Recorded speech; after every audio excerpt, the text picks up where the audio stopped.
Hi, it's Writing Wednesday, and for my very last Writing Wednesday book talk, summer special, I promised you a book in a very appropriate location. I am in Amsterdam talking about John Green's The Fault in Our Stars, my favorite young adult and one of my favorite novels of the last couple of years. And as lovers of the book know, it is partly set in Amsterdam, and in fact the main characters, Hazel and Augustus, stay in the Hotel de Philosophe, which is right behind me, when they come to Amsterdam. However, it's a little bit noisy here on the street, so I'll move to a quieter location to finish talking about the book.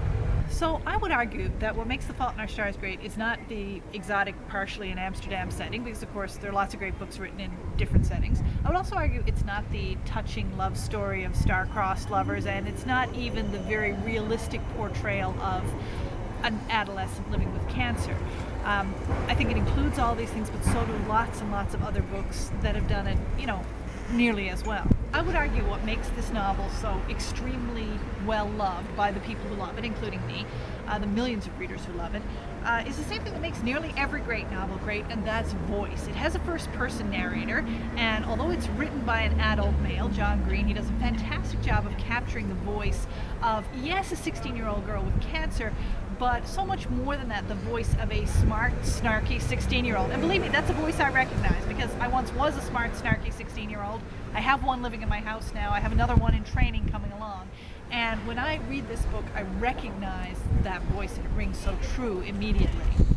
So, for example, very early on in the book, you get this passage where Hazel is describing her Teens with Cancer support group and its support group leader, and I was not very many pages into the novel, it's like on the second page, before you come across this scene, you recognize what a fabulous sense of voice this character has, and for me that just sold the novel. So she's talked about how the support group meets in a church at the point where the crossways of the church meet, and the support group leader Patrick talks about how they are in the literal heart of God. So here's how it went in God's heart, says Hazel on page 2 of the novel. The 6 or 7 or 10 of us walked or wheeled in, grazed at a decrepit selection of cookies and lemonade, sat down in the circle of trust, and listened to Patrick recount for the 1000th time his depressingly miserable life story. How he had cancer in his balls, and they thought he was going to die, but he didn't die, and now here he is, a full-grown adult in a church basin in the 137th nicest city in America, divorced, addicted to video games, mostly friendless, eking out a meager living by exploiting his cancer-tastic past, slowly working his way toward a master's degree that will not improve his career prospects, waiting as we all do for the sword of Damocles to give him the relief that he escaped, lo, those many years ago when cancer took both of his nuts, but spared what only the most generous soul would call his life. And you too might be so lucky.